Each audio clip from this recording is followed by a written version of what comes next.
When I was a child, I was raised in the church, and we always believed that the Bible, though it has many translations, only had one true translation, and that was the authorized King James Version. Now, as an agnostic many years later, I really don't care a great deal.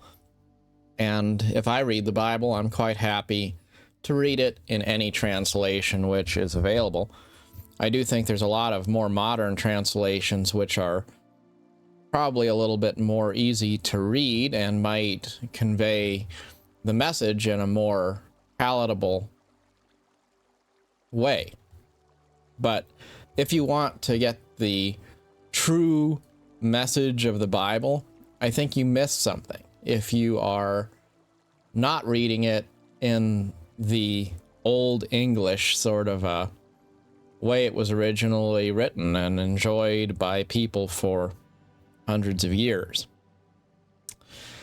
That being said, though, it's not just the Bible that is defined by Old English and that sort of peculiar, old-timey, cultured way of interpreting the English language. It's also seen in a lot of video games today. You won't play Skyrim or anything Elder Scrolls without seeing something that's written at least a little bit in the style of the Old English that probably would have been more common in life a couple of hundred or more years ago. There is something elegant about a few these and thous, and instead of saying you, saying ye or something like that, right? Anyways, what I was thinking was, it's interesting how we think about going forward and leaving things behind, and the progressive people will say, you know, we got to move into the future, and we have to let go of the past and all of that. But then sometimes the things that are the most modern wind up being the things that bring us back all the way to where we started. Now, people aren't using Old English in everyday speak today, but a lot of people know what it is. A lot more people than I would have expected if it weren't for video games and the popularity of things like Lord of the Rings and all of that. Well, there's so much stuff set in medieval settings. Everybody knows something about what medieval life was probably like. Even if it's a more romanticized version of that, the past continues to stick with us in a very pronounced way, even in the 21st century. And I would say, actually, more so. Because now we look back on those times in history with a desire truly to respect those things, to cherish them, to appreciate them. It isn't just a token of some old thing from the past. It's something we actively think is cool. People actually want to immerse themselves in worlds filled with castles and magic and all of that stuff. And isn't it crazy to think back in the mid 18th century, people were killing women because they thought they might be witches. And today you can go to the Barnes and Noble and buy books about how to be a witch and candles and stuff. And that's actually a really cool thing to the average person. Probably even if you were a Christian. The New Age philosophy and all of the things like wanting to be close to nature and the candles and meditation and all that kind of vibe. That stuff is appreciated by everybody. And it's actually something that draws on old, pretty ancient cultures like the, Druids or something from the days long gone, hundreds of years ago, traditions that you would have thought would have been forgotten, things that people tried to go on some kind of a vigilante crusade against in the days of puritanical Christian efforts to drive out anything that wasn't in line with their views. As much as we try to move out of the past and leave it behind, eventually we come full circle, we go back, and we realize, you know what? The past is actually still pretty cool.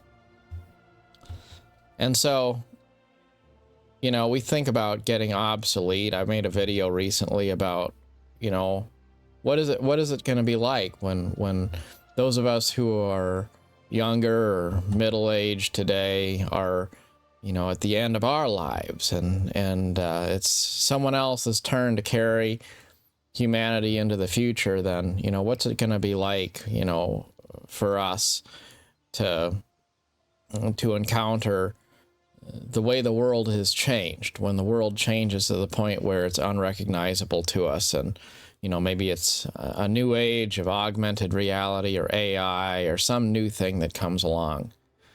I just think it's important to remember that despite all those changes, despite all the things that we try to move on from and say, that's not part of who we are anymore, we aren't about that anymore, it's pretty cool to realize that,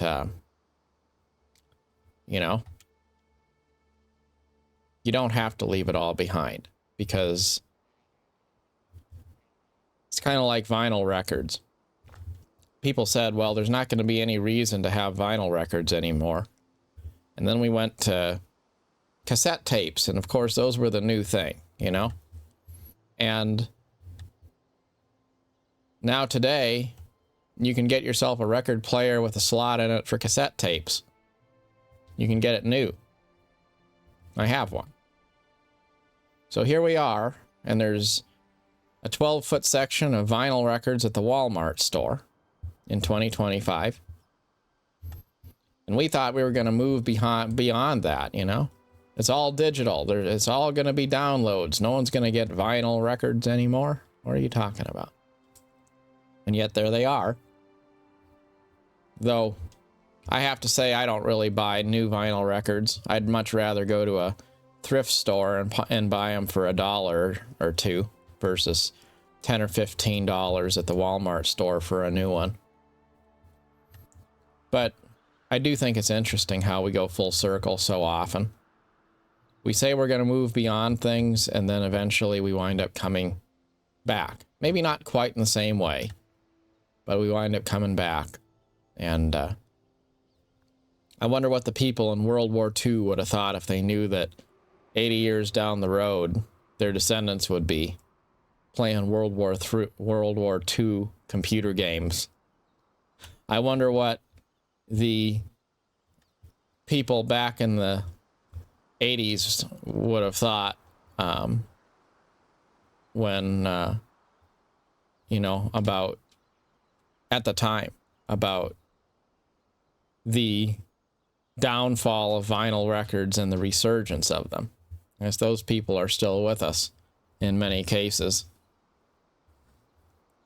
I guess there's just something to be said for the fact that the urge to leave things behind is maybe overstated sometimes. The desire to do new things makes us think we have to stop doing old things. And the reality is sometimes there's plenty of room for both. It was said that if you would have invested in people who made horse-drawn carts or something back at the beginning of the automotive revolution, you'd have been in trouble. And people said, well,